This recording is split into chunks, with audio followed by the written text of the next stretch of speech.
Hi there, I'm Kristina, and I'm an art history nerd. Join me each week as I hop, skip, and jump around the globe to explore the world of art. This is Tidbits, pocket sized art history.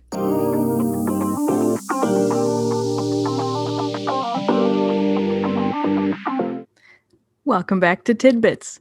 Clearly, I didn't bore you too bad last week, so you're back again for round two. Let's jump in and look at another piece of art. This week, we are headed back in time to the Paleolithic period, aka the Old Stone Age of human prehistory. This period is distinguished by the original development of stone tools. So instead of using a stick to accomplish a task, humans are creating new tools for a specific purpose. Humans during this time period existed in a hunter gatherer society and led nomadic lifestyles, as opposed to something like cultivating agriculture. They did not have that at this point in time quite yet. Because they didn't have to tend to crops and homesteads, they ended up with a little bit more free time than humans in later history. This meant that humans in the Paleolithic period created the earliest known, still surviving, works of art ever made by humans. One quick vocab term that we have to go over that will help us out as we go forward, and that is referring to a sculpture. We can refer to it as a sculpture in the round. This means a sculpture that is freestanding with all sides shown. You can walk all the way around it. It can be viewed 360 degrees. The other form of sculpture would be like a relief sculpture, which is only viewable from one side and it's carved sort of coming out of a background piece. So keep that in mind as we move forward with this work. Let's jump in.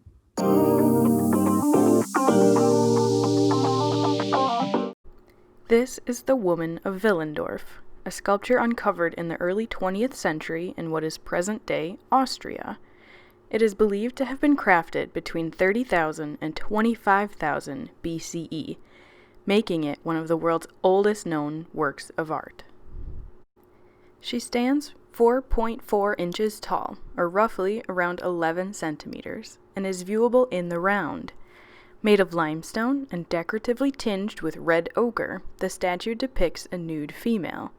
The statue's creator chose to emphasize very specific features of the female form, most prominently those having to do with sexual reproduction and fertility.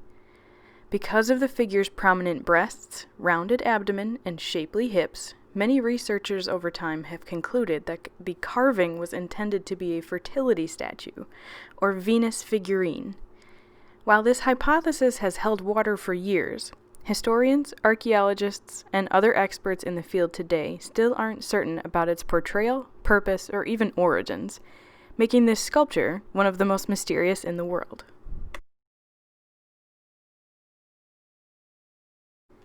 From art historian Kelly Richmond Abdu, a Venus figurine is a small statuette of a female figure crafted during the Upper Paleolithic era.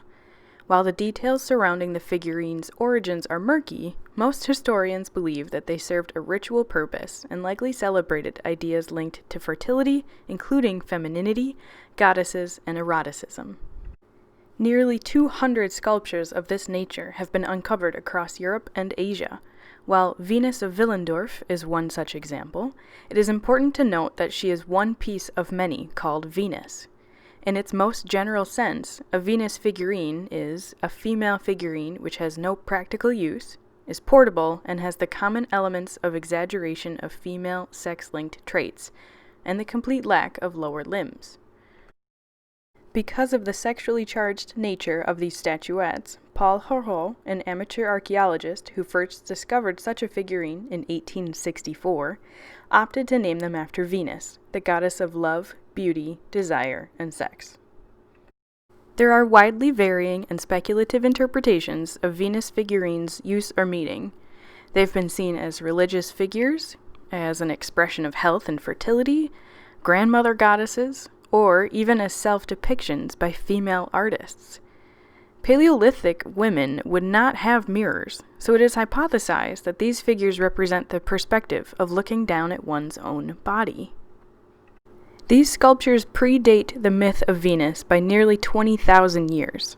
It must be noted that we do not know the intentions of the artists, and giving the title of Venus immediately creates a lens of male-centric Westernism that has colored our analysis of the pieces since their rediscovery.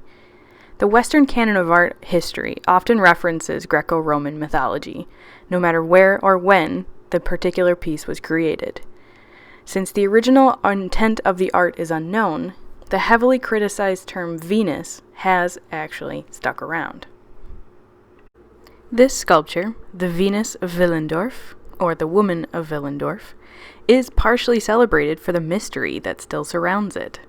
Though little is known about its origins, it has come to be not only a highlight of Vienna's Natural History Museum, where it resides to this day, but also of art history as a whole. I'm Kristina, and this has been another episode of Tidbits, pocket-sized art history. Thanks for joining me. Let me know in the comments what you thought of this piece, and if there's anything else in the future you'd like me to look at. Thanks for watching.